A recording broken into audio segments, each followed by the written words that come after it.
these players are going to get the taste of South American hostile environments. Dude. Nobody wants you to win. Everyone is against you in that stadium.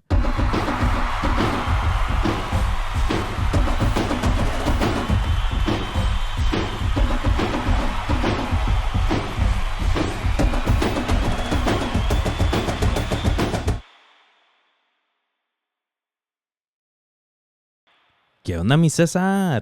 ¿Qué onda, Mar? ¿Cómo How you? andas? Good. You're doing good, brother. Same, Chilling, bro. chilling.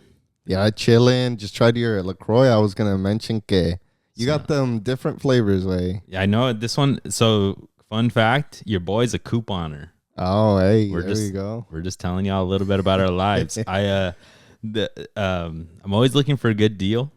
Yeah. These ones, the box was ripped, so they had them in the 50% off section at Safeway. They have like a little gabinete. Yeah. And it has that orange. It had an orange sticker, tag, and I was like, "Wait, no tengo vergüenza." Vámonos.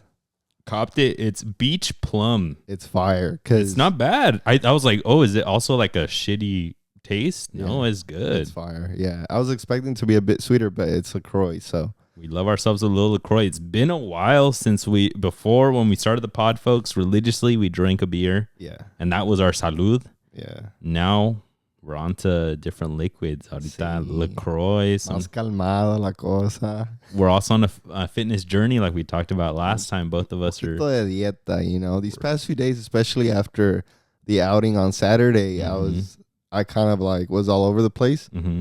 But on Monday, I was like, okay, más otra vez, calmar la cosa, no comer después de ciertas horas. Oh, yeah, because you're fasting, you were saying. No, yeah, me, I think my biggest like discipline piece to it that keeps me on it is that like during the week, I have a rice cooker now, like a really good one. So I'll just do a nice full fucking week's worth of rice. Yeah. And then I got a bunch of pollito. I'll do some pollito. Do you do shrimp or no? Nah, not too much. I like shrimp, but desde que me madrió la panza and shit, I kind of. Allá en Mexico dijiste, no? Yeah. So, but I'll do a bunch of chicken. I'll throw kimchi on that chicken. I'll throw the little guac fucking packets from Costco. Whatever I can season it with, and then I'll switch it up. So I'll throw in a red meat once a week or 2 times a week. Yeah. I see para el colesterol, keep it low. No, I want to get a rice cooker too eventually. Y también hace lo mismo, you know. Una semana o 3 días, and then now you got 3 days worth of meals o lo que sea. It's clutch. Pero, yeah, last week I did a lot of shrimp. I did like a ceviche salad. Oh, papa. There's really no, like, a lot of calories. There's tu proteína, tus veggies, y vámonos. Ceviche is sick. Like, I think it's a life hack for the fitness people, man, because if you throw in a good shrimp or a pescadito, you got high protein and then a bunch of veggies, limoncito para la pancita. Nomás cálmense con las tostadas. I know, yeah. Carbs ahí. You got to do something different than tostadas. Yeah. You got to make your own tostadas with some carb light ones or algo así. Yeah. But we got a couple changes to the studio. Cesar, you can't even see it in the video for YouTube, folks. We got a nice little hanging plant. I bet if we can make it one day actually come out on video. I pruned my snake plant that we got here. Don't they call it a money plant as well? No, the money plant is it's a money tree, no? Or like I think that's a different one. This one's snake plant. It purifies the air though, no? Yeah. I think most of these indoor ones, that's why it's beautiful air in here now. Let's see. We got a little footy ball. Gee, that total 90. Throwback T90 ball. So we're making some enhancements to the studio. We got my pug goals back there. So, you know, we're always ready para las retas. That's a little tour of the studio, you guys. But in news for us, folks, we're officially going down to LA at the end of the month. I do want to pay mis respetos to LA that you guys are having such a hard time right now with the fires that are going on there. So wishing you guys the best. I've donated to a couple places. There's a whole bunch of resources online if you guys haven't seen where you can donate. I did it to the Humane Society, the Pasadena, because they're the main ones that are taking in all of the animals that were at other Humane Societies that were affected, and all of the wild animals that that came down. They found their way out of the fires and had to be rescued. So I donated to them, but a whole bunch of people that could use the help down there. Yeah. And So we'll be in LA at the end of the month in 2 weeks. We're going to be going down for, I don't know if I could say too much, but it's a brand reveal of a homies. So we're going down there. It is footy related, so we'll probably make some content for it. You'll for sure know once we're down there. And one of our plans, we're going to be there for 2 days. Mm-hmm. I said, we can say it. Viernes y sábado. Yeah, for January sure. 31st and then February 1st el sábado. We should be there Friday, Saturday at minimum, full days where we can hang with folks. We're already hitting some people up to link up. So if you guys are in the area and listening to this, feel free to reach out to us so we can link up. We can at least do brunch o algo. Unas mimosas. Unos tacos. Yeah, for real? We got to do taquitos. But we want to do some pickup down there. So if you play footy and you're in the LA area and you're down to link up, maybe Saturday morning, crudote, for some footy, for some pickup, hit us up, especially if you know a field because we don't know the area. Yeah. But we'll figure it out. And also, if you want to support the pod, we are going to have a little bit of a plan to take some of our merch that we have, a good amount of our merch, and head down with it. And if you guys are along the way, we know we have some people along the way in the valley. We have some people in LA. If you guys are interested in supporting the pod with the purchase of a scarf or a hat, which is what we have, let us know and we'll get it out to you. We'll figure out a way. We'll find a way, yeah. No le hace que nos desviemos unos cuantos minutos, but we'll figure it out to get it to you. Hell yeah. But we appreciate y'all for tuning in. Subscribe to us on all platforms. Let's get it, folks. Welcome back to episode 134. 134. A whole bunch. Ahora sí, a whole bunch of footy porque ya regresó la Liga MX. La bendita Liga MX. El papá de todos. Sí, en América. No, cálmate, güey. Your America did win. We'll talk about that. My Chivas did win. So a whole bunch of stuff for Liga MX. We'll try to go through that quickly because there's a whole bunch of stuff. Premier League happened today. FA Cup over the weekend. And then La Liga Supercopa, which you have a whole bunch to brag about. Oh, yeah. You're flying high right now. Flying high. All of your Newcastle's team. doing good. America's doing good. Barcelona's doing good. ¿Qué más le puedo pedir? And we'll try, like I said, we'll try to keep it simple, quick and easy because we do want to give a reaction to the Selección de México squad that is currently in Porto Alegre. Yeah, they play tomorrow. Tomorrow against Inter. And then when's the next one? Tuesday probably? Something like that, Monday? They play River in Buenos Aires, in el más monumental. Yeah. So far, the Inter one is pretty packed already. It has like 40,000. Yeah, like 45 out of 50K tickets, seats sold. So it's going to be crazy. We'll get into it closer to that. But yeah, folks, let's open it right up then with probably the most urgent, the most exciting thing, especially for you. Let's open up with La Supercopa. We usually don't give La Liga that much love right off the bat, but let's give it to them. We'll kick it off with La Supercopa. We had the final over the weekend. Your Barcelona versus Real Madrid. The superstars of Real Madrid, everyone thought that they should be taking it pretty easily, especially now after going 5 points ahead of Barcelona in league over the weekend. Nobody really really gave Barcelona their credits, their flowers, that they even had a chance. But just like in the last final that they had against them, they showed up and they smacked them in the mouth. 5-2, the end score for that. And Barcelona takes home another trophy. Even with Real Madrid in first place in league, they said, I don't care. Yeah. A chingarle su madre. Yeah, it's just Barcelona. It goes back to that very first game, the Real Madrid-Barcelona. Barcelona was cooking them defensively, and Real Madrid was lacking the defense. Y pasó lo mismo, just Rafinha, Lamine Yamal. They were just flying high, cooking them, fearless, going forward. Y todo le salió al Barcelona.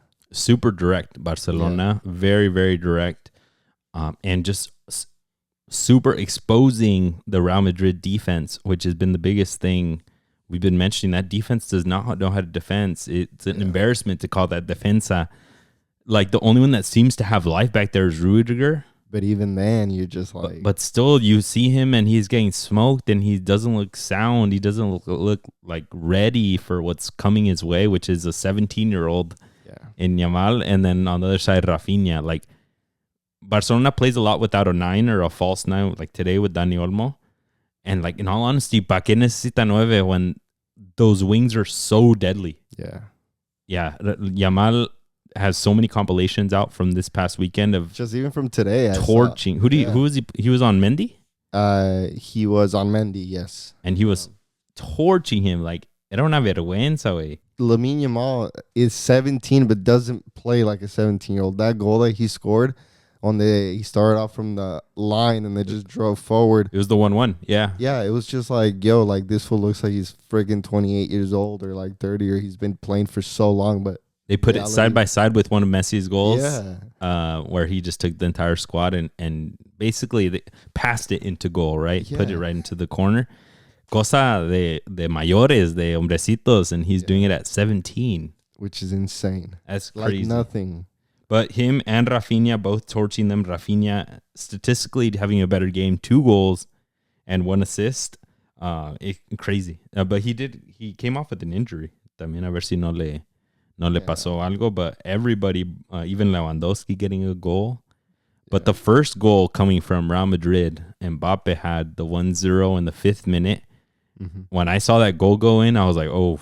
Se viene la noche. I was like, oh my God. Like, if Barcelona doesn't know how to snap back hard, like this could be bad. Because it looked like a prime Mbappe goal, like Caracolero. The game looked pretty even. Yeah. But then it looked like the difference of the quality of players like Mbappe was about to stand out. Yeah. Because, Caracolero, like, more and more, like, I see less and less reason for people to hate on him, on what he's doing in Real Madrid. He has that everything talent, and he's showing it in glimpses, maybe not all game. He's not going to score 5 on Barcelona and do it himself, but like he's doing it. Yeah, he's putting up the goals. Yeah. If he doesn't score, he'll assist, or like if he doesn't score one game, he'll score the next. And like he did it today. I mean, and he did against Barcelona that game, and I've seen many reaction videos online of the whole game, and it's the first goal to go in, and all of the Real Madrid fans are like, okay, like we're cooking, we got this. We got this. Just like how they felt going into the game before the game even started. They're like, they came out on social media and they were like, bro, we're like 6 points ahead or lo que sea, and like we're gonna cook this Barcelona. Pero no se hizo. No. Yamal got his goal in, and then there was the controversial play, the penal on Gavi. They tripped him, right? Yes, and it was Camavinga. It was Camavinga that tripped him.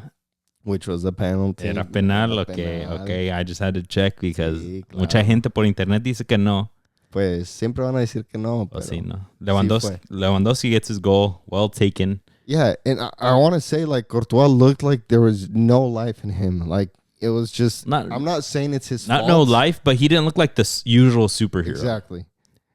Like you would think that Courtois, just con el puro nombre, would have stopped half of these goals. You would think. Or would show, like, make a clean stop y luego levantarse y decir, cabrones. He did stop a couple, especially towards the end, even when they were a man down. And podrían haber sido más de Barcelona. Podrían haber sido más for and that's saying a lot on but that's saying a lot on the defenders de la línea más bien, que dejaron todo entrar. But Rafinha's header goal off of a beautiful pass from Jules Conde. It was an amazing pass. That one I also could have seen if Courtois was on superhero mode. Maybe he could have gotten a hand to it or something. But no, hombre, fierrazo con la cabeza, man. Yeah. Off of like a 45-yard ball. Yeah. God damn. Yeah, or like maybe no es conocido por salir tan lejos, but like, right? Courtois? Maybe, yeah. Maybe he should. He's fucking 6'4" or something. It was from far. It was like... No, but he's like 6'4", I'm saying. Like, he should have freaking... Pero, I mean, that's the moment that I was talking to Carlos from Salinas, and I was like, yo, like, in these moments, sometimes the goalie needs to come out or decir, hey, aquí estoy yo, like, let's show them some life. Los grandes como un Casillas o como un Víctor Valdés o Manuel Neuer se ponían y decían, okay, guys, let's fucking, ¿qué está pasando? Like, let's get a grip on the game. Yeah. Como que faltó that big save for, like you said, to turn to defenders and say, like, bruh, like, watch your shoulders. Like, wake up. Yeah. I'm stopping everything, right? But it wasn't that. It was more like, I'm getting them out of the net. Yeah. Somebody wake up. And it's just like, they just kept coming. Yeah. And then they kept coming. So much so that even Balde got a goal right before the half. It was 5-1 at the half already. So Barcelona didn't even score in the second half. Well, the 3-1. No, what was the 4-1? The one that Real Madrid gave up Rafinha, a corner kick. Yeah. Yeah, that was Balde's goal. They played it short, and then they lost it, and that's when Barcelona went on the counter and the counterattack. Yes. And that Balde was flying. Yeah, and it was Lamine Yamal, se la pasó a Rafinha, and then Balde just came in from the behind and took the ball. Balde is looking so quick, so speedy, so shifty on the wing. Like, Barcelona has some really good talents right now, and Flick is getting the most out of a lot of these players. It's just unfortunate that it's not super consistently, that they play these La Liga teams and they'll drop a point. They'll drop a point here and there. And como que they play well 3 out of 4 games. O como dicen que when you play when you're the underdog, you perform better. Yeah, se alzan con lo que le toque. But you can say the same with Real Madrid. Lately, they've been scoring late, last-minute winners, last-minute tying goals también. But, like, this Barcelona, it just looks like these kids are primed and ready to play the biggest of opponents. And then como que de repente se les va la onda. And then sometimes you say, it's because just Yamal is 100% needed there. But in some of these goals, he's not even involved. Like today they played in league and he wasn't even involved in most of the goals. And you're just like, okay, then where's that energy when he's not there? I understand it's heavier on Rafinha's side. But like, ¿qué onda? Like, to win the championship, to win the league, to win Champions League, they have to be able to do it without Yamal. Like other players. Lewandowski's got to play otherworldly. Go back a couple years in the time machine. Casado off of the bench. Like Gavi and Pedri, who are playing lights out right now. Yeah. They have to keep that up the entire season. Because it's a luxury that I think that they don't have, that Real Madrid has. That like, if Bellingham doesn't do it, Vini will carry the team. Mbappe will carry the team. Or Bellingham will carry the team, lo que sea. Pero I think Barcelona necesita más en conjunto, which they showed it 100% this weekend. Yeah, and we got to keep in mind a lot of these players, I think 5 to 7 players are like under 22 years old. Like Cubarsí is the same age as Lamine Yamal, 17 years old. What also helped out is that Ronald Araujo was back there and helped out the defense cuando Iñigo Martinez, he got injured. So we're happy that he's back. Porque si no, you might play somebody else there. He doesn't do as well. He started today. The rumor was that he was on his way out to Juventus. Apparently now he's been confirmed that he's staying. Which is great for Barcelona. He's before his injury, leaps and bounds better than Iñigo Martinez. Like not even a conversation. Better. So Barcelona need to keep these pieces, need to bring in new kids from La Masia, 18, 19 years old or 17, no le hace. Pero Barcelona needs to keep building on this momentum para que no tengan esas altas y bajas that they've been having. Yeah. So already a really good high that they have this Copa del Rey still going on. Yeah. So they got 1 trophy on the season already. It's going to be very difficult to win Champions League. It's the top of the top, and you have to play the best of the best and never have any slip-ups, which Barcelona seems to be having some slip-ups here and there. And then in league, se la va a hacer hasta más duro because now you have Atletico Madrid, which is also pushing it really hard, and also Real Madrid at the same time. So glad they got their trophy. Now that was Copa del Rey today against Betis. Yeah. This is the round of 16. Okay. Y ganaron, ¿verdad? Sí, 5-1. Atletico Madrid 5-1? God 4-0. damn. Yeah, so a poner bueno. The good teams are going to be left in Copa del Rey. We'll see if Barcelona... I think that's a perfect competition for Barcelona to get their 2 trophies on the season, guaranteed. Yeah. And then you're on borrowed time at that point. Si me saco la Champions, beautiful. Ya llevo 2 trophies, not 3. O si no, La Liga, maybe we could come back. Yeah. Right? But even then, like... less stress. I feel like Hansi Flick say, if he wins that 2nd trophy, he's for sure staying next season. Oh, even if he doesn't, I think he needs to, right? This is a project.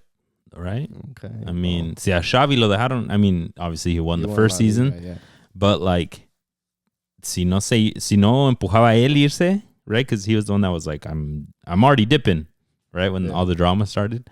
I think they respect projects, right? And who's gonna get rid of a German like who doesn't lose finals.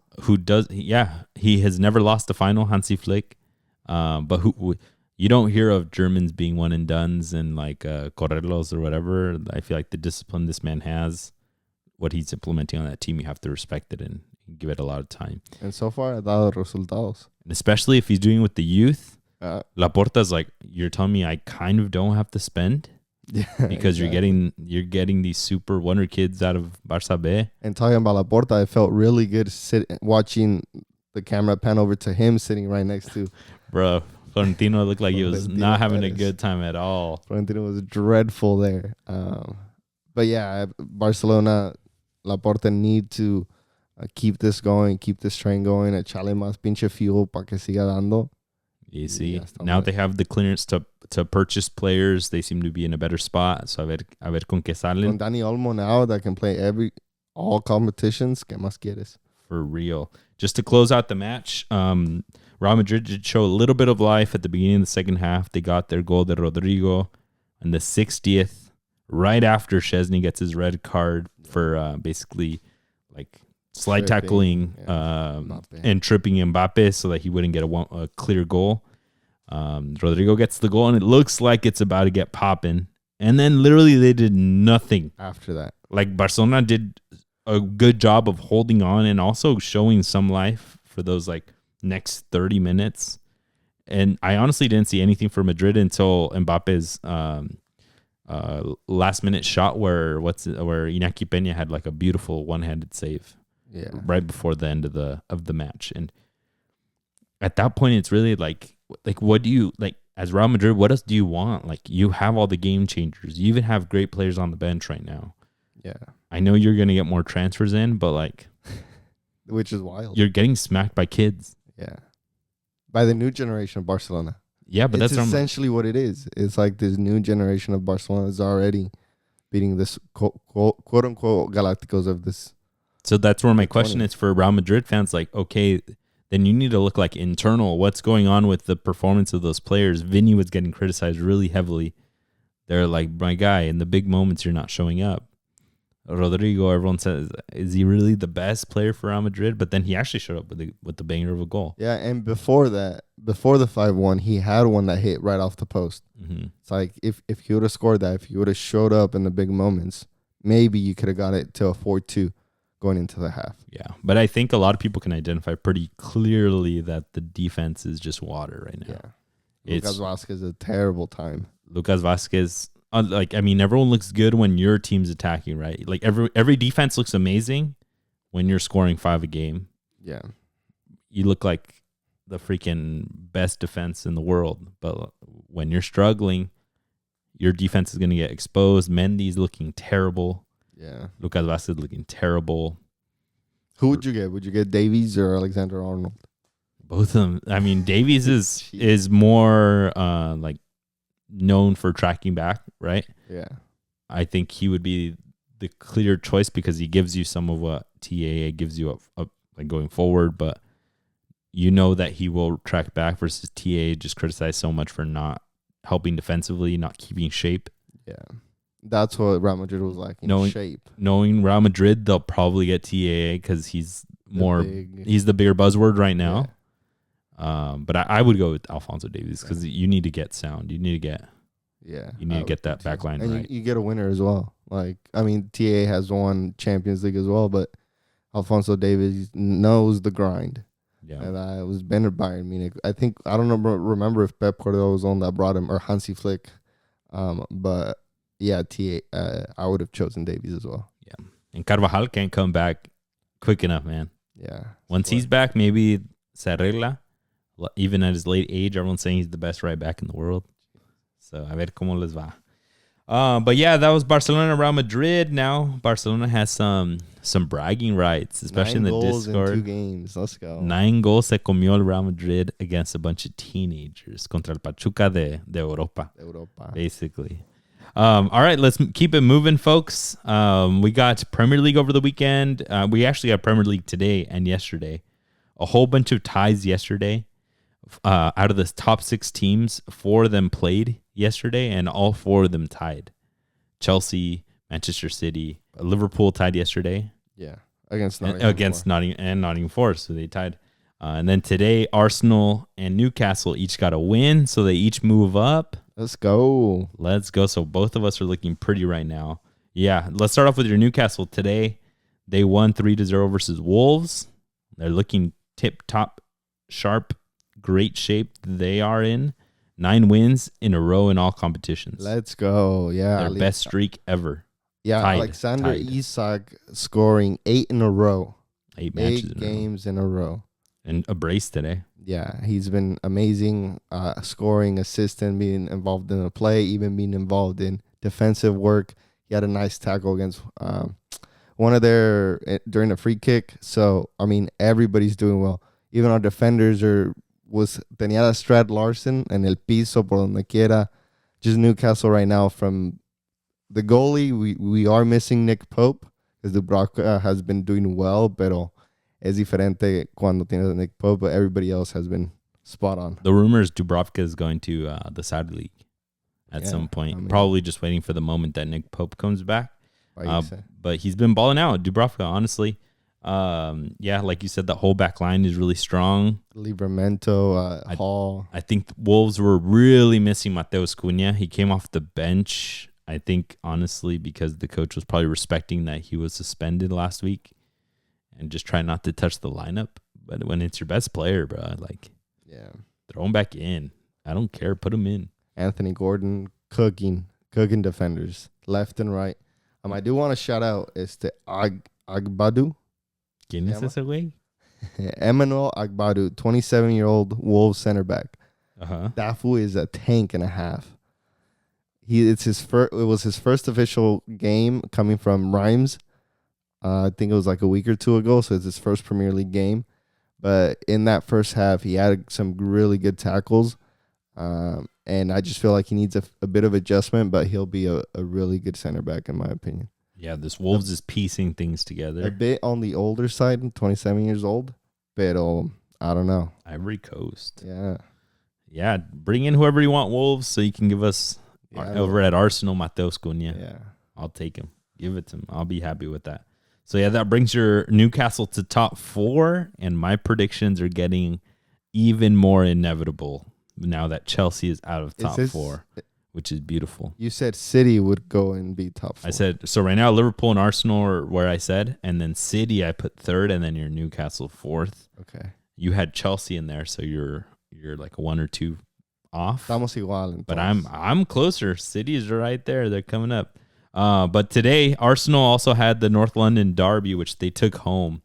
They won 2-1 versus Tottenham at the Emirates. I honestly was scared for my life when Son scored the 1-0 because Arsenal looked pretty good, but typical Arsenal pretty good. Touch pa' acá, a ver si llego.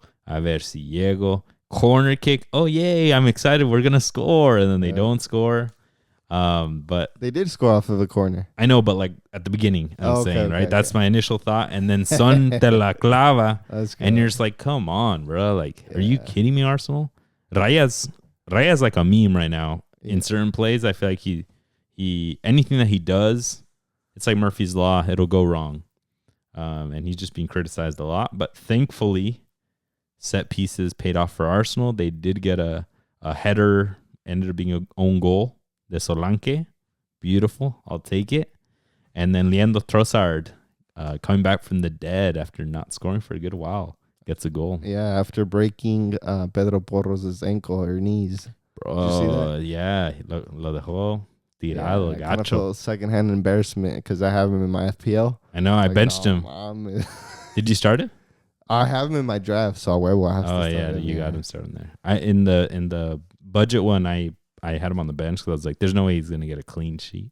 Yeah. So, qué bueno. Pero, I mean, Tottenham doing their Tottenham usual shit, going up ahead and then not doing anything after that.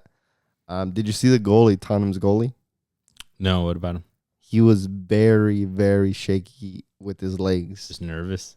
I saw the Kai Havertz slide tackle, casi se la ganaba. I don't know if it's nervousness. I feel like he's been so confident wherever he came from. I think he's like from Croatia or like some Eastern European country.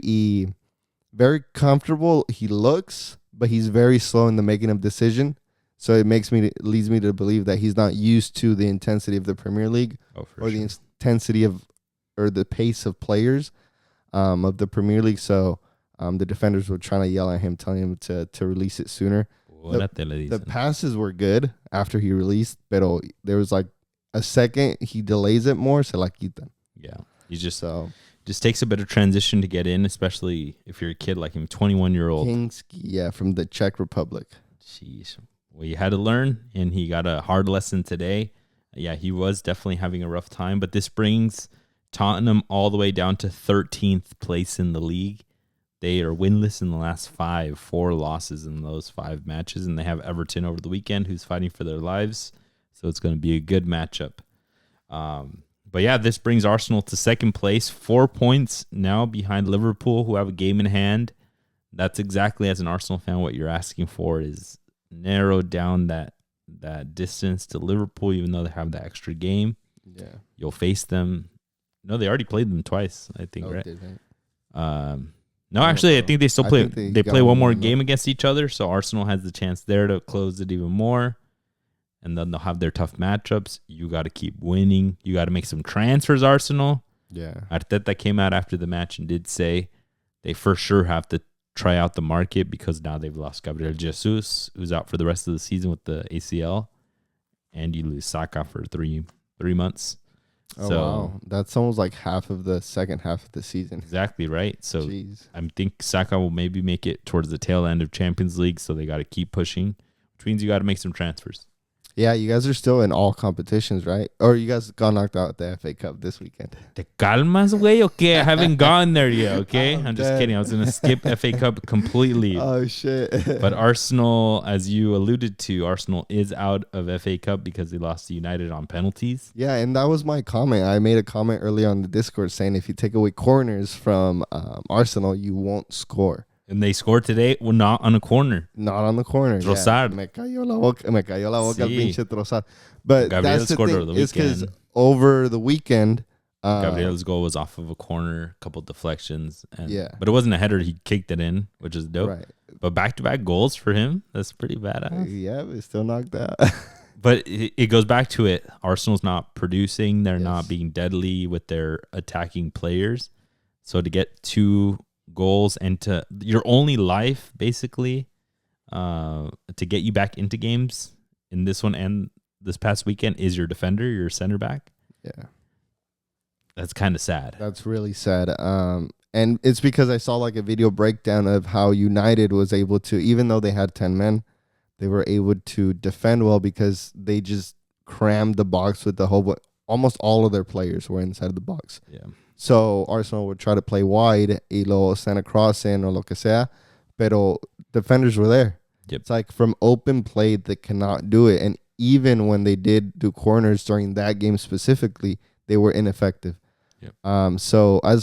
And people aren't respecting Arsenal's width right now because Saka's not there. Yeah. Right. So you're like Martinelli, he's off this season, right? On the other side, they had Gabriel Jesus because they had Havertz in too, and you're just like, all right, old man. Yeah. Like, come on.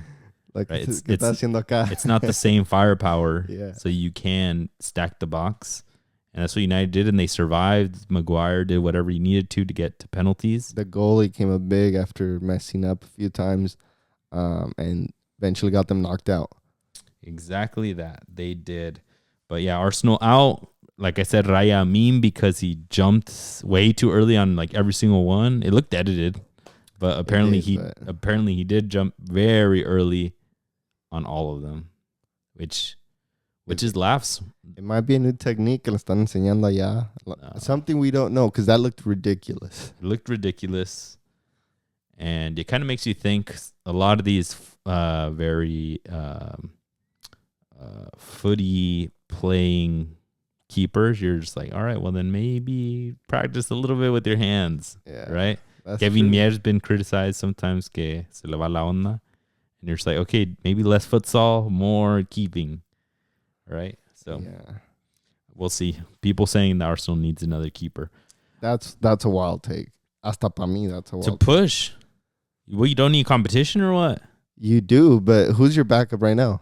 It's I don't know. Some youngster? I thought it was Hein or that dude is, but I think he's in La Liga somewhere. It's a youngster, yeah. Yeah, I mean that's wild. I feel like you should have kept. But yeah, if you had Ramsdale there, that's like the best backup in the league. So then why not? If you get rid of him, why not get a good backup? But Ramsdale wanted to leave, especially if you're still in Champions League. Yeah, you need something. Just keeping it moving. Nottingham Forest did tie to Liverpool, as we mentioned. They take 4 points from Liverpool on the season with the win last time. And the tie here, they almost won it. Chris Wood looking like a baller. Yeah, looking like prime Chris Wood. He looked like freaking Haaland. He looks like he took Haaland's energy, his skills, and he's balling out. But everybody on Nottingham Forest is looking so good and like vertical and like strong and quick pace, and they know exactly where to put the ball for their players. Nuno Espiritu Santo is cooking. Yeah, that was cooking. After cooking at Wolves, I feel like right now on En Las Nubes, even their owner came down from wherever he was shaking people's hands.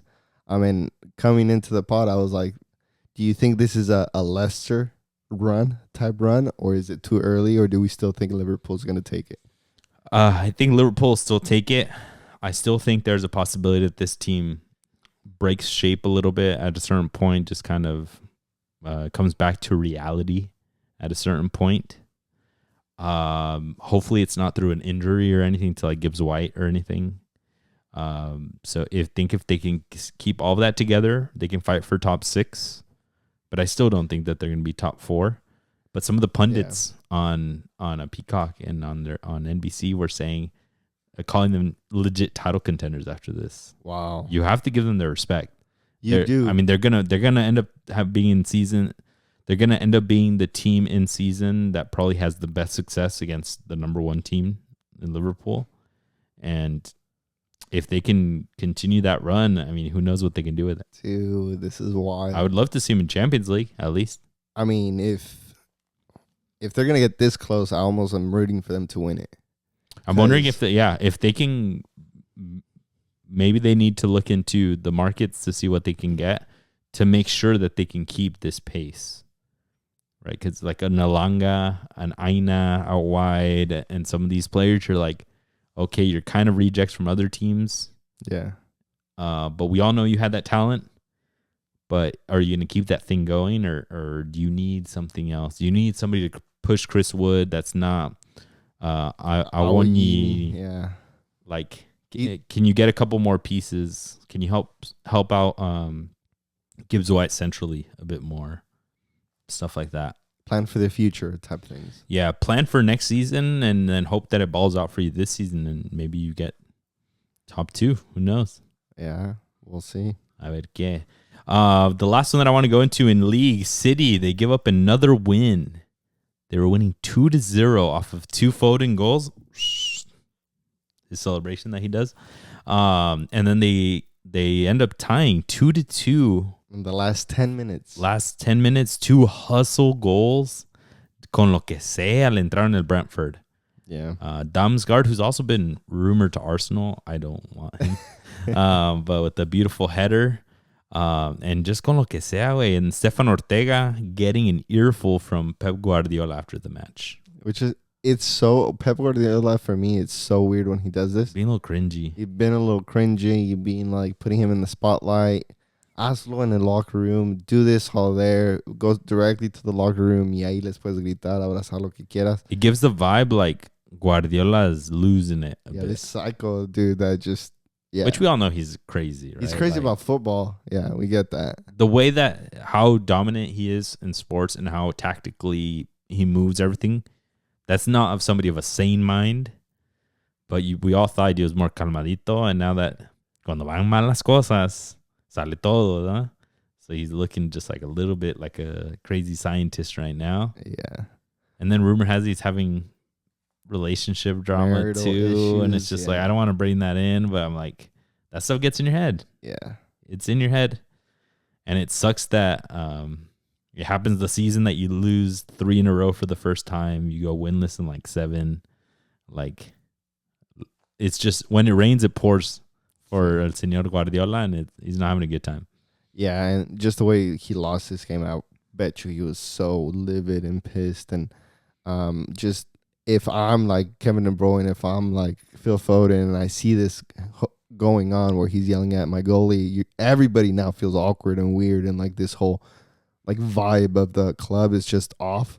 You're just like, okay, well, it just depends, right? Like, are you like, who knows? These guys are superstars. Yeah, Stefan Ortega is not a superstar, right? Ederson is your superstar. Yeah. So I'm wondering if like they're also like, did you see the video of Meslier from Leeds? Yeah. When the whole back line's not cool with them and he keeps messing up, and the whole back line's like, yeah. And they like yelling at him. Yeah. Right. So like, who knows? Maybe the back line or like the team is also like, oh, here we go, the backup again. Right. Maybe they're siding with Guardiola too. Yeah, that's true. Who knows? But I mean, Foden, no se le puede decir nada. Scores a brace. Yeah. And hosts my FPL, baby. I know. I saw that. I picked him up at a perfect time last week. I'm cooking right now. Nobody can stop me. First place, baby. Jeez, bro. I'm third, right? I think you're third behind heading us. Second. I'm crazy out of the second. He's cooking. Not as much as me, but the one that is cooking, Savinho. Eso I sí, picked him up. Guardiola moved him from right to left, and that fool's just everywhere on the field. But like, that rejuvenated him, and he's putting up some amazing balls in. He's playing lights out. Yeah. And it sucks for Brazil because he's also a left winger. Yeah. They're probably going to move him to the right, but like, no matter where, I mean, Vinny or Rafinha or Rodrigo or like, holy shit, I didn't know he was that far down. Now that you mention it, yeah, they're like I mean 5-6 deep. Yeah, I mean, try striker. I mean, no, but this guy, you could tell in his movements, low to the ground, shifty. He's a winger. Kind of reminds you of Mahrez, no? Un poquito like Mahrez, maybe not as Mahrez had that thing stuck too. Yeah, he had that thing dormidita. Pegada. Dormidita. Pinche gorilla Le dice, glue, hey, aquí, pegadita. Moco de caladita. gorilla. That thing and his cutting was, but he could put a ball into the box like wherever he wants it right now, which is crazy, which is exactly what Holland needs. That brings City to 6th. So right now they're outside of that top 5, but they have Ipswich Town over the weekend. So yeah, those are the ones that you appreciate. Just a couple things over the weekend from the FA Cup. We had a couple of surprises. I think the biggest upset this weekend in FA Cup was Brentford losing to Plymouth at home too. When you lose to Plymouth last Argyle. place in the championship, Plymouth Argyle. At least they're in the championship. It could have been worse. It could have been like a non-league side or something. Bruh, I'm dead. They're about to be League One. Yeah, I mean, they're about to be. Also, Leyton Orient defeated Derby. I know that one was a pretty big one. Leyton Orient being in League One. Derby's also in League One, though, No, they're in championship. Oh, yeah. Derby's I mean, 19th. we love these upsets. We also had Tottenham, who went to Tamworth. Yeah. And made shout out Tamworth. Broke the internet. Shout out to Tamworth. All their fans are being hella banter. They were yelling shit Ollie Watkins to Solanke. Oh yeah. They were yelling at Postecoglou. Postecoglou was taking it and then smiled back. Yeah. Tamworth's team van is like a sprinter van. Oh my, yeah, that was so embarrassing. They that? compared it to the huge Tottenham expensive bus. But everyone was yelling at the players that Dan Creaney, the striker from Tamworth, that he was gonna cook them. But no, they didn't even get a goal. Unfortunately, I would have loved for them to get a goal. But they had a couple players that were like plumbers, a couple players that like sell. One guy apparently sells sandwiches in the town, which is hilarious. I think they had a bald dude that cooked one of the players. Le hizo una finta bien cabrona. Oh, a defender, no? Era un defender. I think it was like one of the center backs. I think it might have been Hayden Hollis, their 32-year-old center back. He was cooking out there. What was the final score? 3-0. Got on Tottenham. But all three of them were in extra time, though. They was in like the 30 minutes extra because there's no more replay. Sí, ahí le hicieron la maldad. También, now the FA removed the replay feature of these matches. If you tie before, you used to have to go play a full other game away now. Tamworth survived the 90 minutes, but now the new rule is 30 additional minutes, and that's where Tottenham scored 3. So in my books, Tamworth won. I don't know. Let's go, Tamworth. Let's do it. So let's move it on to Liga MX. In Liga MX, we had the first week of La Gloriosa, La Bendita, La Hermosura de la Liga MX. Let's start off with your América, por ser tricampeón. Your América won with young players. Let's go. Puros mexicanos. Puros mexicanos. I believe 3 over 23 players in Rodolfo Cota and Keep, Chiquito Sanchez, and Nestor Araujo. Everyone else was under the age of 23 from the U23s, not just under 23. They were like, I think most of them weren't even on the actual squad, because your América is focusing on a scrimmage, a friendly against Inter Miami at Allegiant Stadium this Saturday. Oh, is it this Saturday? Yeah. Jesus. They'd rather play against Messi than start the league strong. Es nuestra or focus on the league. ¿Qué pasó? No es pretemporada. The league started. Para nosotros sí. Nosotros somos de Televisa. Yeah, I know. Yeah, we definitely know that. So there was a whole bunch of drama because André Jardine isn't even registered as a coach. Because if you were registered as a coach, they would get like fined or something. Oh, wow. Because he's not in the stadium at all, not even upstairs, not even down there. So Rodrigo Cervantes, the U23 coach who is coaching the kids that are there, he is the registered coach right now. Okay. Y lo van a dar de baja. And then lo dan de baja, and then like they hire Jardine back or whatever. Oh, wow. Okay. Hacen lo que quieren, I see. These fools are moving the rules around. They're like, hold up, hey, vamos a ir a que nos den nuestro cheque allá en Las Vegas. They're about to get a fat check. A little bit. Y ahorita regresamos, eh. They're getting a fat check. And they're bringing the starters because they want a good showing against Messi, right? They want to be able to say they beat Messi on a team, even though it's not with Barcelona anymore. It's with Inter Miami. Yeah, maybe I should have gone. God damn it, this Saturday. Vete, ¿quién te para? A little flight, $80. $80, yeah. There and back. Spirit Airlines, you won't fit in the rows, but no le hace. Ayer, no importa. Hasta abajo voy, sí. Wherever. You should go. Yeah, I don't know. We'll see. I heard tickets, even in the nosebleeds, were pretty expensive, but the stadium's beautiful. You'll get a good seat wherever. But yeah, your América, they beat Querétaro 1-0. Querétaro got a red card by almost breaking El Chiquito Sanchez's leg. Did you see that? No. It freaking like they got him on a hizo recorte and they tried to get around the ball. Jeez. But he como se levantó como resorte. Yeah, como sea, le arregló la rodilla, and then he shot the free kick right after something. Le dolió tanto. But he got a red card, made it easier for América to get their one and done goal. Some young kid from Veracruz scored, who has a terrible hairline. Antonio Alvarez. Yeah, his hairline's rough for 21-year-old. 21. But yeah, I mean, it just, yes, we won Dos del América, but I think the one criticism that I have is that a lot of these players should be playing by 21, 22 in Liga MX. Yeah, that's a huge point for América. They don't have a path to first division. Yeah. Because they're not even in the brain, like in a future plan, because antes de ellos va a haber extranjeros or signings. Yeah. And unless you somehow score 40 goals in a season in U23s, you won't even get a shot. Yeah. And prime example is el Chiquito Sánchez.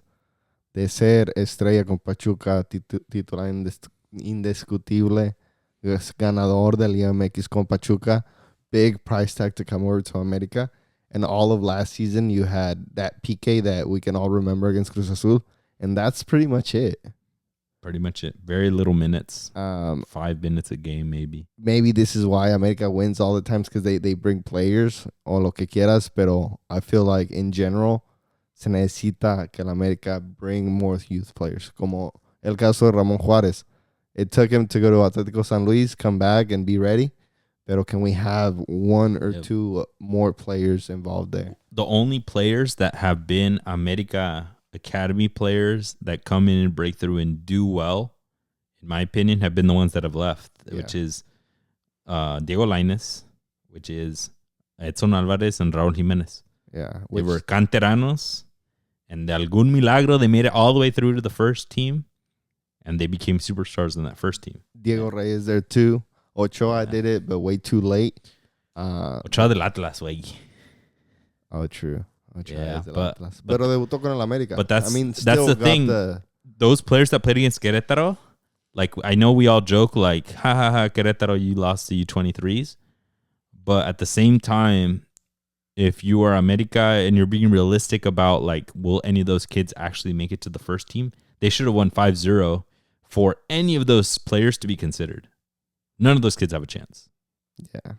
The guy that scored the goal is the only one that's on the score sheet, and he has zero chance to break through to America's first team because you got Cenejas, you got Brian Rodriguez, you got Rodrigo Aguirre, you got the next fool that's going to come, the other fool that's going to come, Javairo. That fool, they're going to bring another dude from Holanda. They're going to bring another dude from South America. Yeah.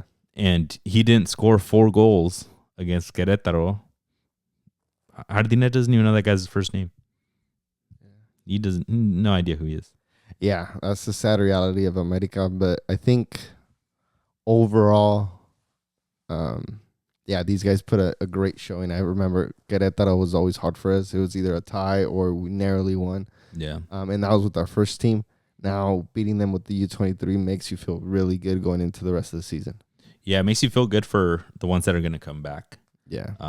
But they were just a stand-in, honestly. It wasn't really like this is our best of our cantera.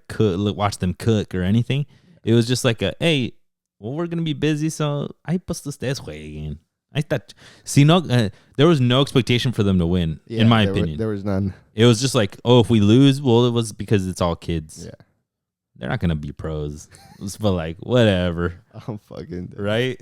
The best chance those kids have is go to San Luis, Necaxa, Santos, whatever team, and break through and make the team regret it, in all honesty.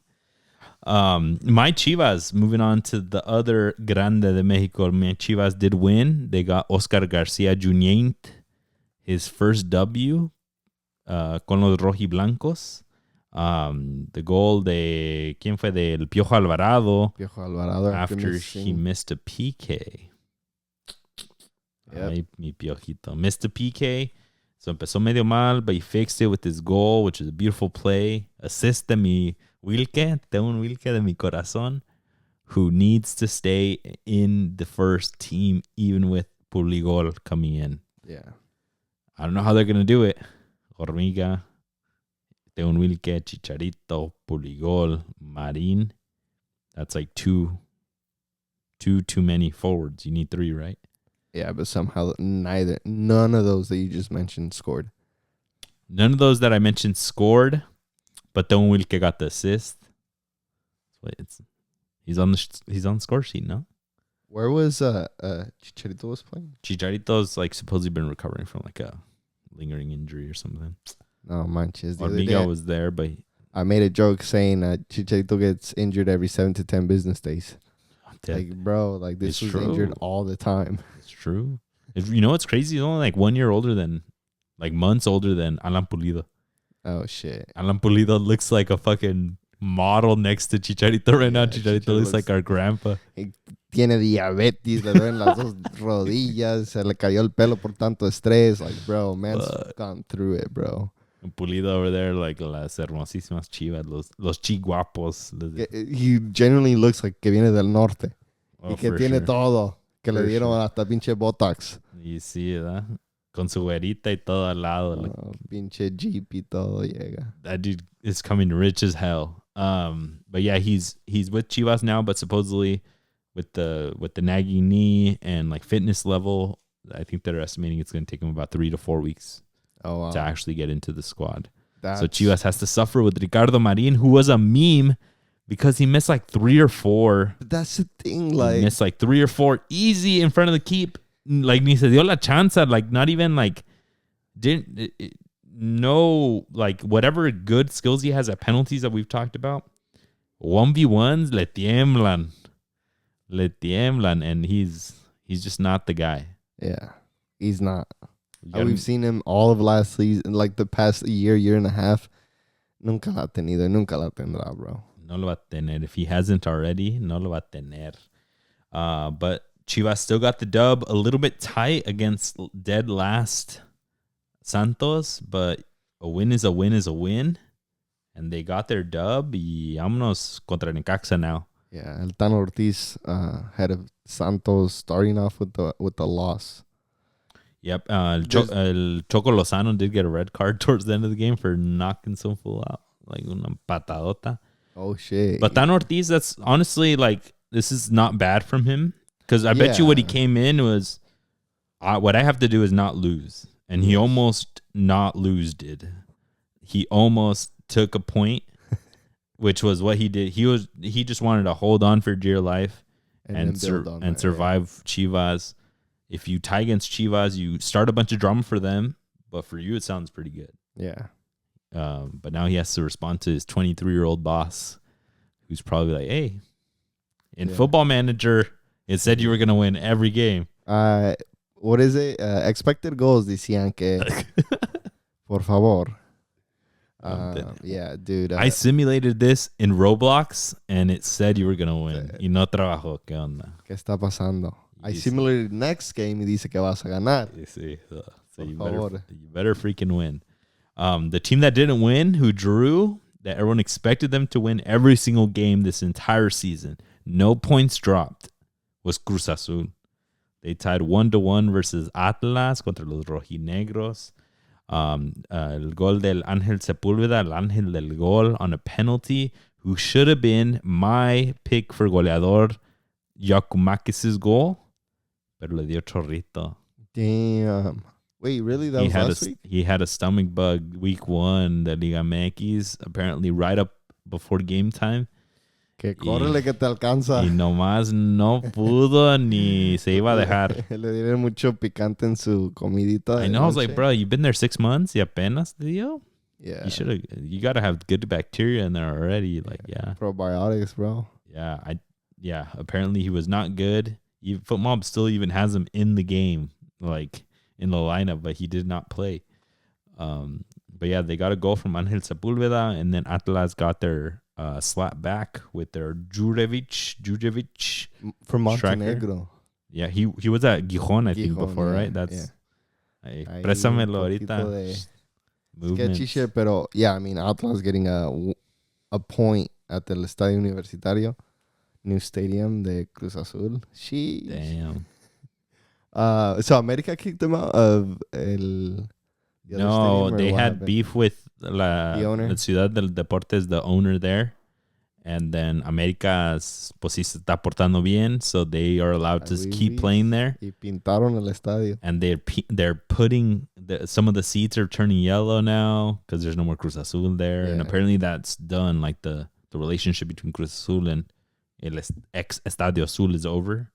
Oh. And now Cruz Azul has to figure out an owner, like to build their own stadium, and faster than ever. Yeah. People were making fun of them. They were comparing them to like Correcaminos. Yeah. I think it was Correcaminos. They were like, nosotros sí tenemos estadio, y ustedes no, like making fun of them that second, third division teams have actual stadiums and Cruz Azul doesn't own one. Yeah. Somebody on Twitter was like, que no son cementeros? Build one. Why haven't you built one? Yeah, for real. Like, it's crazy. Yeah. Atlanta moved to the Zacatepec Stadium, no? Yeah. Yeah, so even that's who they were comparing them to. That Zacatepec has their own stadium, and it's a really nice thing. It kind of looks like the Puebla one. Oh damn! Yeah, so even them. I think Cruz Azul. I think America might play a couple games in Puebla this season. No, I think there were a couple games that they couldn't get. A ver qué más teníamos. A couple to call out. The ones that did stand out, because almost everyone was kind of a tight game and a lot of ties this weekend. Toluca, they had a big standout win, 4-2 against Tijuana, which I thought was interesting. Your boy Paulinho, who was your pick for goleador, didn't have the most goals. Yeah, Alexis Vega, El Nalgas de Oro, with the brace. Paulinho got an assist though and his own goal. So this Toluca is looking really strong with Antonio Mohamed at the helm. Yeah, even in El Estadio Caliente that we know, Tijuana is historically really good there. couldn't stop this Toluca that's just firing on all cylinders. Did you see on social media Hector Herrera was taking laps? Yeah, they were making fun of him because he was tired, right? You saw that? Yeah. He did. But that was after the game, no?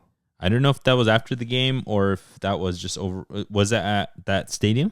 I think so. It didn't look like an Nemesio Diaz. He wasn't even on the bench, no? He just made the trip. Ache. But yeah, what we're talking about, folks, is that Ache was caught on film in the Estadio Caliente, and he was hitting a lap back and forth. And apparently after one, he got tired. You can never tell from video if it was 1 or 30. But supposedly he got tired very quickly, which they're making fun of him for not being fit. Bro, if you come off of a 3-month off season from MLS, cualquiera, ¿no? Sí. Los tacos y todo. Booty King. Little Caesars, that's big in Mexico. But he's in Houston too, and Houston, Houston got some big people. Texas got some big people. Jeez. So that fool's eating Whataburger. If you're from barbecue. Texas, yeah, a bunch of barbecue. They got Whataburger down there, like Comida Mexicana. Raising Cane's, I think, is big down there. No, Shake Shack. Milagro no vino más pesadón. Jeez. No, but kudos to Toluca on the track to being a big favorite for the championship this year. The other one that did really well was Tigres. They beat San Luis 3-1. I thought they looked pretty strong. Lainez getting a goal de milagro. Wow. Yeah, Pizarro getting a goal, random. I can never even tell like who's gonna cook the Tigres because I don't even know who's gonna start. I swear. Herrera. I was looking at Ociel Herrera. I don't know why he's not in the convocatoria de Mexico. Because he plays 5 minutes a game. Get chingados. Oh, manches, that was still goated. Yeah, sometimes like the call-ups, some of the names you're just like, can you have called this other fool? Yeah. Like, it's good. But the boy Lamont, who I called out as a player to watch for the season, he did get a goal. But yeah, no le fue muy bien al San Luis. Last week, huh? Yeah. But sí, but no le fue muy bien al San Luis. Pumas, La UNAM, they did beat Necaxa 2-1. They're looking pretty good. They got El Coco Carrasquilla today. A lot of people excited. I'm excited for him to play in Mexico. The best player in CONCACAF. Yeah, one of the best players in CONCACAF. No, he won the trophy for the best player in CONCACAF. So dale su respeto. No va a andar aquí que andas faltándole respeto to our Panamanian homies. Shout out to Pablo Lara. 19-year-old goalkeeper de Pumas, Yo, he balled out. Stepping up, saying, aquí estoy yo. Ya sé que trajiste al otro. Muy español. Yo también hablo así. Pero yo puedo hablar igual, Cuidado. He looks more Spanish. He does. He looks so white. He looks like a little white boy that they got from one of the classes in Seoul. Yeah, like one of those preppy kids. No, but the kit looks dope on him. Yeah. The stripe, like one. This Pumas and Nike. I think Nike gives them a lot of respect in Mexico for like the footy heritage those kids have. Yeah. The keeper jersey, the green with like a blue pin stripe, looks clean. Yeah, I think Pumas historically has had one of the best jerseys. Yeah. He just throughout the years. In the goal, the Necaxa, Paradela had a really, really good shot, like tried to chip the keeper. And Lara, he went up, or Sema Lara, right? He went up and like barely got fingertips on it, running back, hit the post, le cayó a uno, and he went out, tapón, hella strong. And then somebody like Camido got a goal in, but like he got like a good 1-2. No help from the defense, it sounds like. He looked really strong overall in the game, but in that play, I was like, damn, this fool's got that dog in him. Bro, I swear, Mexico has so many good players in all the positions. They just don't know how to develop. You just got to, because like even this fool coming out of nowhere and like looks great in first division. Yeah, just let them play, right? Déjalo que haga un mistake, right? I know after one mistake, they'll get rid of them. They'll bring in some Uruguayo, Colombiano, or some shit. 35-year-old. But that's what we're saying. Now that we brought back la regla 21, la 2011, all of a sudden this will move us right into it. But these call-ups, de la selección, are hella heavy with 16, 17, 18-year-olds. And you're like, why? Like, we could have been cooking with younger players this whole time. Yeah. Now we're seeing what the kids can do. And that'll get us right into it, folks. The rest of the episode, we're going to talk about the roster de la Selección de México ahead of their game against Inter de Porto Alegre and against River Plate a couple of these names, hopefully I can catch them as we go, are not actually there. Yeah. Because the teams didn't let them go, even though they announced them. But so you have a final list? Because I only have that list that you put on there. no, but I think I can tell the ones that are not there. There's only two, and it's the one, Los del Treque, the Chivas, Cruz Azul. But goalkeepers de la selección, we got Raúl Rangel, who is there. We got Andrés Sánchez del San Luis. We got Fernando Tapia, backup to Tigres. We got José Castillo. We got Victor Guzman, El Toro. We got Ramon Juarez, your boy. He's actually there, right? Yeah. He didn't go with America to Vegas. We got Chiquete Orozco, who's not there because Cruz Azul asked for him to stay and debut with Cruz Azul this weekend. Yep. We got Eduardo Aguila, 22-year-old baller de San Luis, who's cooking. We got Jesus Angulo, El Stitch, for some reason. We got Gallardo, Jesus Gallardo, a staple in la selección. We got José Ramírez. We got Elías Montiel del Pachuca. We don't have Luis Romo because Luis Romo, Chivas requested him stay and debut. Eric Lira from Cruz Azul is there, one of the few veteranos. Pedro Pedraza, center mid del Pachuca. Gilberto Mora, wonder kid out of Tijuana. 16-year-old. 16. Rivaldo Lozano. We got Jorge Rubalcaba from Pumas. We got Jeremy Marquez from Atlas. We got Memote del Pumas. We got Santi Munoz, getting kind of a wild color from Santos. We got Raimundo Fulgencio, who I think is still at Atlas. He just went back to Tigres. He's back at Tigres now, okay. And we got Efraín Alvarez from Tijuana, possibly from Chivas, America, or Tigres. We'll see.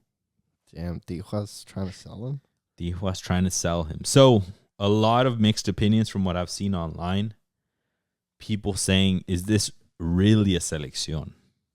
Right? Is this the best? Or is this like a youth one? We understand it's only a Liga MX one. A lot of people saying what's going on with these teams that don't want to let players go. There's a rumor that Toluca didn't want to let go of Marcel Ruiz, which is the reason why he wouldn't be on here. So a whole bunch of things. Rumor is that El Vasco Aguirre also doesn't feel apoyado by the ownership of teams because it's not a fecha FIFA. It's literally random matches. But teams are not allowing players to go to this because they're trying to get a really good start to the beginning of their season. It's a short season in Liga MX, right? So all those things rolled up into a situation that El Vasco's in, and he doesn't even have a director de selecciones anymore because La Bomba Rodriguez resigned. Yeah, which La Bomba was the one that put these games together. Put the games together and brought Javier Aguirre and Rafa Marquez and got Jimmy Lozano the hell out of there. Supposedly Javier Aguirre had a choice to leave too with him because he was like, well, that guy got me here, right? I don't know if I trust you guys and how we're gonna run things. So with all that in mind, these are the players that Mexico has to cook with against two strong teams. Yeah. These are not historic teams. These are not things to mess with. You can go and take a whooping from either of these teams because they're in preseason. Both of them are in Serie A in Brazil and in La Liga de Argentina. So you can get them in mal momento y vámonos, te llevas 5 para la casa, and you played the kids, and it could hurt a lot of people. So give me your first thoughts. What do you think of this squad? I mean, I think in general, it's a good enough squad con lo que puede, con lo que pudo llevar, lo llevó. I think apart from like one or two players that I had to look up because I didn't know who the fuck they were, the rest are decent enough players that I think could have a good showing si Javier Aguirre los conjunta bien y los dirige bien. But overall, like, yeah, I wish I would have had Chiquete. And I wish I would have had Romo because those two making up that spine of La Selección could have gave us a good showing in South America. Yeah. So. Yeah, I agree. I think a couple things that it brings to mind to me is like, it makes me realize that La Selección de Mexico doesn't have an actual B squad. doesn't have a C squad, which a lot of other selecciones do. You go to Spain, and then you're like your B center mid is like Zubimendi baller from like Real Sociedad. Yeah. Your C is like some dude cooking in Mallorca or something, right? Like Mexico doesn't have that, and they're piecing together this B squad, which actually some of them are probably good enough to be in the A squad, but they're not really that good enough to really be in other selecciones. Yeah. And like Eric Lira here, right? He's bench in the main one, and you're like, oh, it confuses me a bit because I'm wondering, okay, should you have just done an all young one and just said, fuck it, we're going to lose? Like, we don't expect to win any of these matches, but I'm bringing the 15, the 16, the 17, 18-year-olds that I want them to ball out and break through. Yeah. But there's also some mix of some heads in there that makes me think he wants like leaders with like Stitch, Gallardo, Eric Lira having El Memote being there too. It's it's just a bit confusing because if I were the coach, if I wanted to bring líderes, because I think Luis Roma's already on the team. I don't think you need to bring him. I don't think Gallardo, I think he probably should be the backup. He should probably be there. I don't know why he's really testing them. What I would have probably done is brought the kids and then a couple of like really solid ex-selección players to show them the ropes. Like, I don't know if it's a wild take, but I would have loved like Javier Aquino to show the kids like, bro, I won a gold at an Olympics and I was with the selección for like a decade and I played in Villarreal and I'm at Tigres now, but this is how you win in South America. Right? I would have loved, I don't know, like some older heads like that. Maybe anybody like Carlos Salcedo or something like, or Hector Moreno is a pretty good moment in Monterrey. Yeah. I'm trying to think of other players like that. You can't bring Hector Herrera because he just got to a club. Hector Herrera, yeah, you can't do that. You can't bring Andres Guardado, who's retired-ish. Getting back. Yeah, he's getting back in. But like, I can't, yeah. That's Mexico doesn't have that many of those. Yeah. But I'm just trying to piece together what is the thought process here. Yeah. If you can, I guess if you can break it down to like a theme, what's the overall theme or the mission or the goal with these two games in hand? I think like what are we trying to get out of these players? Yeah. I would have loved for Hef to been, let me bring a bunch of young kids who I think will be there next year, who maybe 3 to 4 of these will make it. Estilo Guardado making it last minute at 19 years old to a World Cup. I would have loved that. Yeah. But some of these other ones don't really give me that vibe. It gives me the vibe like he's also he's going to put Eric Lira every minute because he doesn't do that with the first A squad. So like you have to be a leader and show that you're worth being on the main squad. Yeah. Same with Del Stitch. Same with Gallardo. I mean, he's probably going to put Memote up there like, all right, score something. Yeah, like do your best to get his. Yeah. And that's the same thought process that I thought it went with the back line. Like in the first team, you have Johan Vasquez and you have Cesar Montes, right? Mm-hmm. Who's behind them? Chiquete Orozco. And I could fight for that third spot or maybe even the left back position. Y luego después de él, ¿quién sigue? Siguen el Toro y siguen Ramón Juárez. So now we're getting to that fourth and fifth spot. That could we have gotten the same for the rest, either in the third or fourth position. Pero I'm looking at but maybe that's what it is, that we don't even have that, right? Like, yeah, I think that's the big thing. Mexico is missing those. And then you would think third and fourth for a lot of these other positions in Liga MX would probably be some of the kind of older heads, like that Chavez dude that's at Monterrey now that was at San Luis, the right back, right? He's a really solid, like 28, 29-year-old, right? But then it's like, okay, do you bring these old Liga MX heads or do you just start trying for some young blood? And that's where I'm just so confused on this because there is a lot of young blood, but then some of them, I'm just like, they might not even start. Honestly, like, yeah, are they gonna start? Like, what's his name? Gilberto Mora is not gonna start over Eric Lira on this. I hope he gets minutes. I hope Elias Montiel. I can see Elias Montiel starting. Yeah, in this group, but that just gets me a little bit confused. There are some players that I think that got snubbed that should have gotten a shot. Like, I know Andres Sanchez is like low key hyped up right now because of last offseason. Why don't you take Carlos Moreno? Carlos Moreno took Pachuca to a Club World Cup, took them to the Intercontinental, blocked penalties at an Intercontinental, made them get all the way to a final at the Intercontinental, showed a big against Botafogo, against Al-Ali, does it week in and week out in Liga MX. I think he's a really solid keeper. I think he's more secure, more of a solid option than Sanchez, even though Sanchez I think is a bit flashier, como que maybe bigger ceiling. Yeah, but they're both young. I don't know. I think Carlos Moreno's just kind of getting shunned a bit, getting a little bit snubbed. Think Andres Sanchez is a bit on the older side. 27 years old. He's 27. Moreno's like 25, 26. Yeah. Ivan casi igual de la mano. That was going to be one of my call-outs is like I'm excited to see the goalkeeper position, whoever's there. Porque I think these two games are really going to depend, or really going to take into account that game against Canada. It's like, okay, tienes a Malagón, pero luego, ¿quién sigue después de él?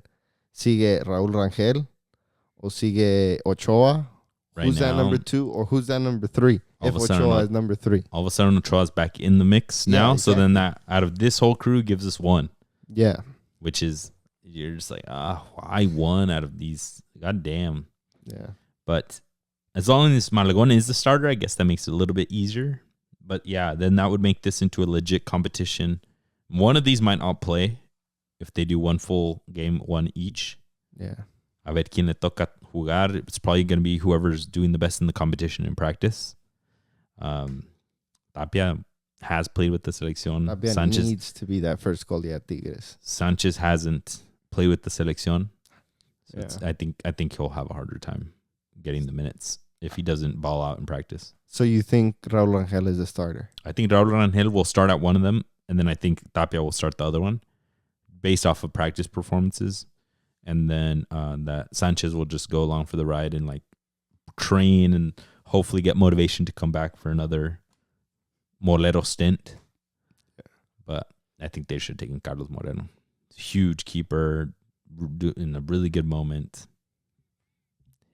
Javier Aguirre saw something else. Or what if he was one of the players que no lo dejaron ir? For real. That could have happened. But, I mean, Pachuca let a lot of players go. I'm really excited. If we start talking about some players we're excited about, Elias Montiel. Yes. Because I love Mora, and I think he's there, and it's symbolic. The youngest ever call-up for Mexico. He's about to be the youngest ever to debut, and I think he needs to be on that fast track, like a Yamal fast track. Just let him shine with the selección already. Fuck it. But Montiel, I think, can actually get minutes here and can actually make next year's World Cup, in my opinion. Yeah, and I don't think that's a hot take at all. Yeah. I think he has a very good chance, especially in the last 6 months, lo que ha pasado con Pachuca, going to the Club World Cup and doing really well, not just going to the Paseo, beating Botafogo and playing it good against Real Madrid. You got like the bronze ballon or whatever. Yeah, like the youngest player of the tournament, lo que sea. Oh, best young player, yeah. Algo así.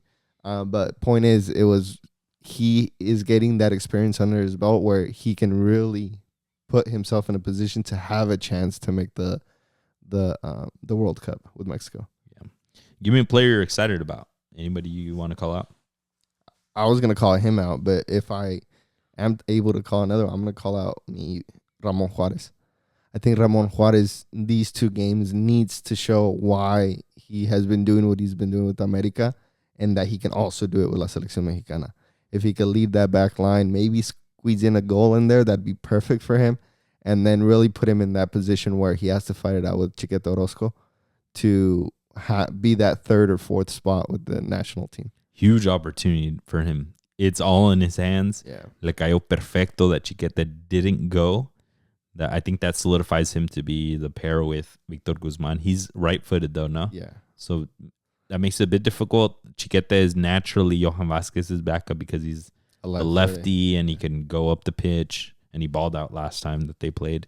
But if he can squeeze in there and say, hey, maybe I'm not lefty, but I can play on the left, I don't care, put me in. Or even against Cesar Montes. I mean, on the right. Yeah, but he's got Toro Guzman there. So I feel like it would be Toro and him, and he just has to play the left just to play the left. But like I said, they're going to have some tough opponents. Ener Valencia is at Inter. Yeah. So he's going to have a grown-ass man to defend, which, I mean... Ex-Liga MX player. He defends Guignac. He defends Giacomakis. He should be prepped for this. both of them are going to have full crowds. Yeah. So I'm really excited for that. These players are going to get the taste of South American hostile environments. Dude. Nobody wants you to win. Everyone is against you in that stadium. Everyone down there hates La Selección de Mexico, in all honesty. So you are not going to be well received. For real. And you have to come out positively from that experience. If they get a dub, I think that really sets up a lot of these players in their careers when they come back. But either way, they're going to learn a lesson. And I'm excited. I'm definitely gonna be tuned in. That's gonna be lit if the stadium's full. 4. Yeah, let's go. If I could call out one more player from this squad, Efrain Alvarez. Yeah. I've been hearing notes that this season. I didn't watch the game against contra quién jugaron? Against Toluca. Oh, Toluca, yeah. But supposedly he's at a really top fitness level that we haven't seen before. He's been pesadón for. I feel like that's as far as I can remember him. Quality baller, but like trophy style, right? Just like a little bit not no 6-pack in sight, but a baller. But supposedly he is at like a different fitness level right now. Wow. And I think it's a huge moment for him. I think he could ball out against some South American talent because the play style will fit him, that he can cook with that todo lo que sabe hacer. And it would set him up to get back into the selección. And it'll probably get him on the fast track to one of these bigger teams to fully sign him. Yeah, so, still pretty young, 22 years old, 4 goals, 4 assists in last season. Mm-hmm. So pretty well involved. And I feel like players like him, como que no hay muchos, y juega como un 10, pero out of the left. Tiene ese tempo, just a different type of player. So I think Tijuana has done him really solid, really well going there. And Osorio too. Osorio's probably telling him like, "Hey, this is how you get to a top level," and it seems like he's listening. Yeah. So hopefully he's on that right path. Yeah, and imagine having Osorio, who has been un seleccionador de Mexico, and it's like, yo, he's there, ask him all the questions you need. He knows who he was looking for when he was seleccionador, and if he's not that type of player, he has to put in the work to be that type of player. Yeah, exactly that. Anybody else you wanted to call out? Raimundo Fulgencio, just because he had a really good season with Atlas last season. And after that blunder with Tigres, where that's gonna follow him for the rest of his life. Damn. But ya como que es menos porque he balled out with. He had a great season, and yeah, so it's good he went to an underdog team and was able to prove that he is an underdog, right? But yeah, another big opportunity. He could prove himself to be very shifty, very very up tempo. Almost like old school Antuna-esque with this selección. And like I said, if some of these guys can prove I got that dog in me to go into South America and win us a game, you could put yourself perfectly on the train tracks to next year's Mundial. Yeah, because imagine if Mexico wins that with this squad, fairly young squad, Mexico send a message all over to everybody back home and in South America saying, hey, like, we have a B squad. We have a C squad. We have talent. We have talent in the ranks in like on their way up. But in all honesty, I think Mexico has a lot to win in that. But I think they also have a lot to lose. Yes. We know how the media is in Mexico. Si pierden versus Inter and against River Plate, they're going to call them equipillo. They're going to say Mexico, the best of Liga MX, can't even beat the mid-table Inter in Brazil, right? They're gonna say like even River Plate, that's kind of whatever. They made semifinals in Libertadores. Yeah. Even a whatever River Plate smacks any Mexico team, right? So those are the things that will come out of it from the media. They will get looked under a microscope, but hopefully, even no matter what the results, there should be positive pieces in certain players. But hopefully, as a conjunto también, they can ball out, get a dub, get Javier Aguirre cooking. Learn from Rafa Marquez. Yeah, that's what a lot of these players need to do. All right, Cesar, let's bring it on home with a couple of predictions. I want to hear your score prediction. What would be the score for Mexico against Inter? I'm going to call a 1-1 draw. I feel like Javier Aguirre just in general likes to be really solid defensively. They're going to be in a hostile environment, so I expect Inter to at least put one away, and then Mexico has to crawl back and put another one just to get a tie out of there and irse con algo. Yeah. Against Inter, I have a 0-0 draw. I think El Vasco Aguirre's number one goal is to just show that the team is doing okay, that they can stand on their 2 feet, more than anything, not get scored on. So I can see it just being 0-0 stalemate. Todos bien pa su casa. Survive to see River Plate. Probably still get criticism. Yeah. What's your prediction against River Plate? I'm going to take it a 2-1 victory for Mexico. Sheesh. Yeah. I feel like Mexico can be like, hey, vamos a ir a Argentina y les vamos a ganar. But yeah, I think a 2-1 against River would suffice and would be really good for Mexico going back home. I have a 1-1 draw, okay, which I think is still a major win for Mexico in El Más Monumental. It's against an Argentino team. I think it's a lot of learning lessons for the team, for Vasco, and for all those young kids to come back to Liga MX. I don't see a lot of goals getting scored on or Mexico scoring because I think they're gonna feel that production. They're gonna be hurting in production like they always are. But I can see them getting their 1 goal for the trip. I can see River hitting back 2, and then todos felices pa su casa. Nothing too bad. So that like nobody's hating too much, and it's more of like, all right, let's look at it individually. Who did well? Elias Montiel, vámonos to the next World Cup. Vámonos. Memote, stay home. You didn't do shit. Gracias, pero no. Those kind of vibes. A ver qué. And hopefully no big blunders from Rangel like against. Oh, yeah, true. Against Uruguay, that's the big thing. Yeah, I mean, hopefully Mexico takes at least 1 victory. I want them to.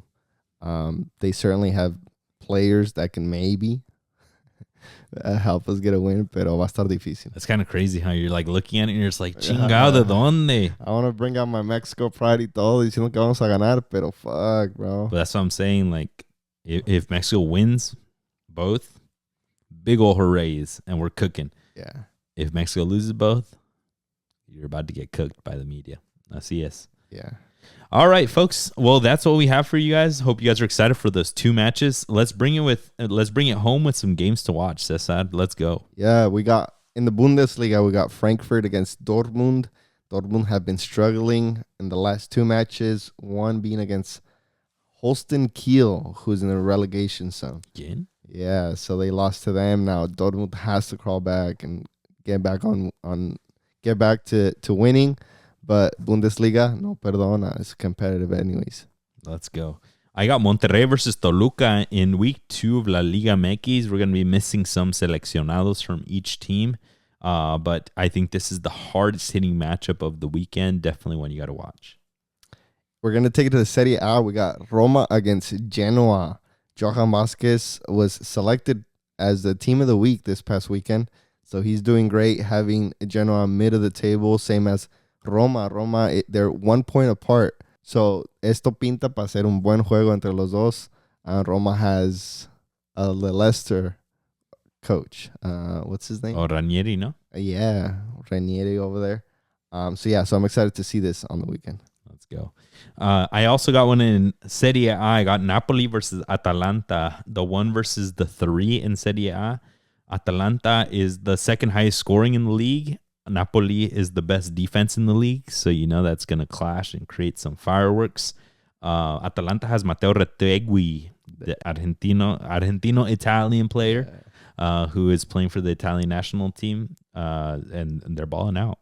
Lukaku is balling out too still with them, with Napoli.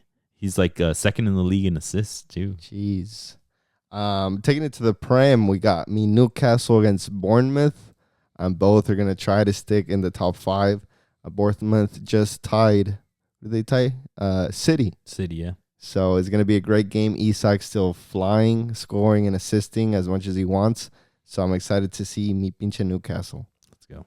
My last one that I got El Clásico in Scotland. Not really a Clásico, but it's a derby. Dundee FC, de los Mexicanos, versus Dundee United. Dundee FC is where Portales and new 19-year-old Cesar Garza are there. He's been there for 2 matches now. One against Celtic, one against Rangers, the top two teams in Scotland, and they got draws in both of them with him being prominent in that center mid position. You see him, he's like a little diablito running around, like a little silver tooth kid. Yeah. And he's knocking everybody down con lo que puede. He's getting thrown around también, but he gets up. Yeah. And that's what it's about. Number 17 for them. Yeah, he's cooking. No le da miedo, even though he's undersized. And hopefully he gets some meat on him. He plays really well in this team. And he's already helping them against bigger squads. Hopefully they get a win against their crosstown rivals. Yeah, and it was a big game they had against Celtic because Celtic has 60 points. Damn. Second place is only 47, which is Rangers. So there's a pretty big gap here. To get a tie there is huge. So getting a tie was huge against them. All right, folks. Well, we appreciate you all for tuning in. That's all that we had.